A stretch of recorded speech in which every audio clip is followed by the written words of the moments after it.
As I read somebody's recent comment to me, thanking me for all the things they've learned from the BSE skills and being part of the Safely Embodied Learning community, this person said they've been truly life-changing and yes, life-savings. So I thought, I gotta break it down for you, for all of you, so that you can have this too.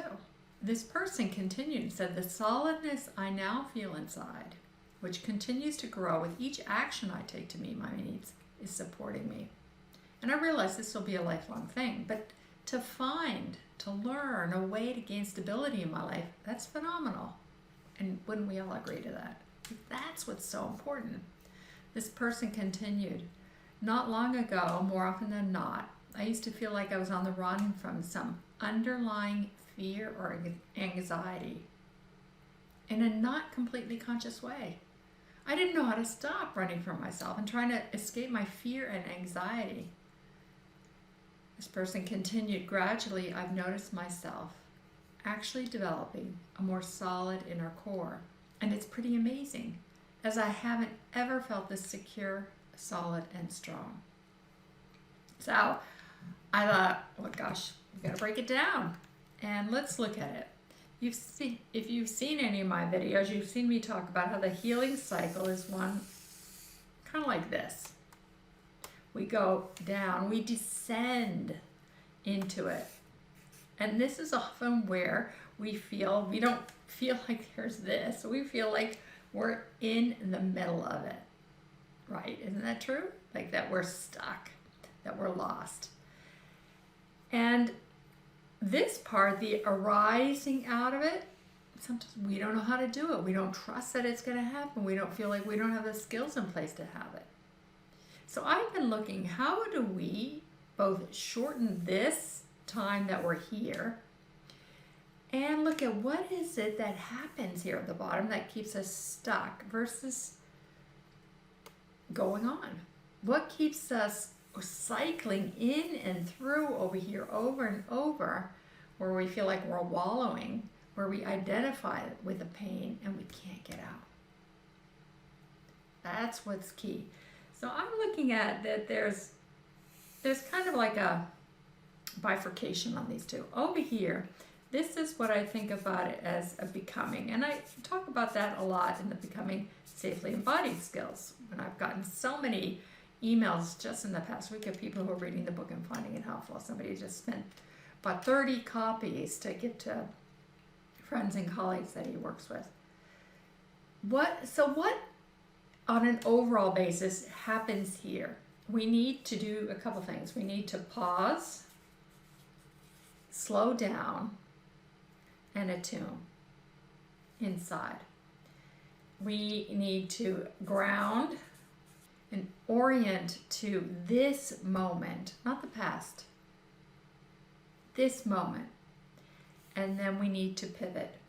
And this is what I want to talk about today, this bit of pivoting. So let me break this down even more.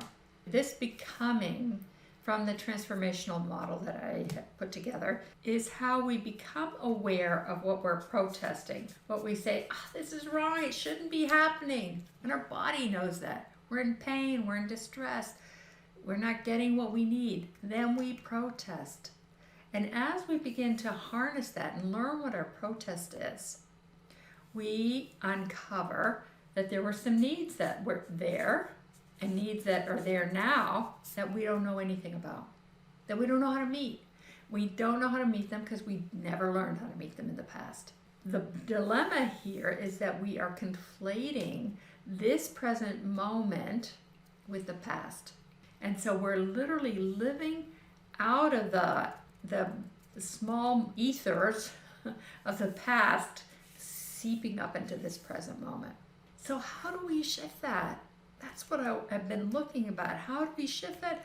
And how do we change it so instead of sinking all the way down, we can over time put these new harness nets in there.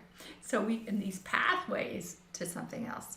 So if this is the becoming side, over here is what I call the being side. This is where wisdom is. This is where we become solid, steady, and secure. This is when we can withstand life instead of being dragged down into life.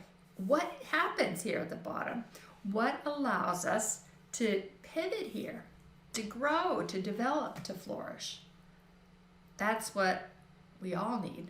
Because otherwise, if we don't have that, what happens is we come down here and we start spinning in a cycle and we stay stuck. We can't believe this is happening. So what is it that goes on there? And I'm going to propose to you that what happens in here, if we've been doing the work that's necessary, building the skills here, is we develop acceptance. We're like, okay, I get it. This is what's happened.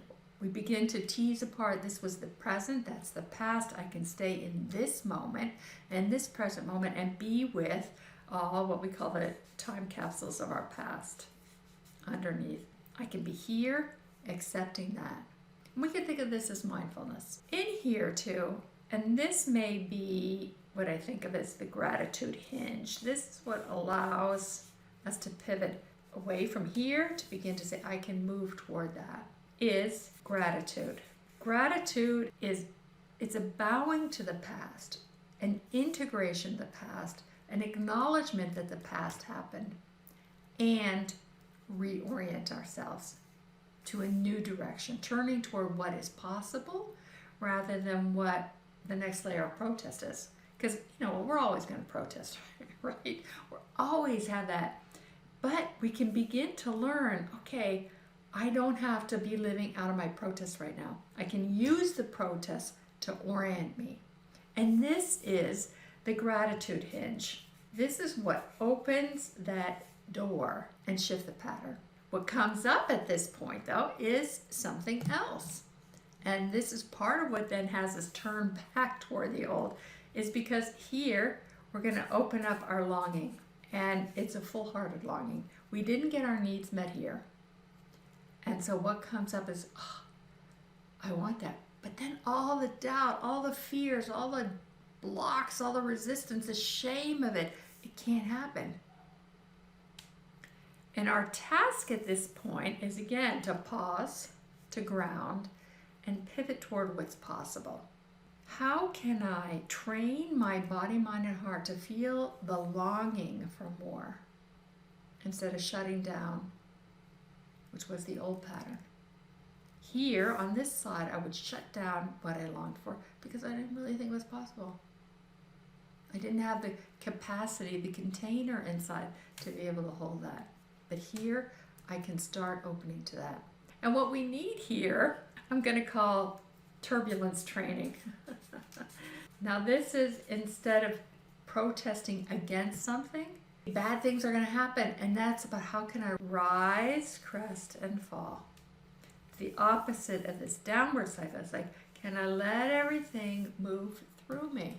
We will come up against every fear, block, and resistance. As we learn to surf the turbulence, we're going to move through it, and we're going to walk our way.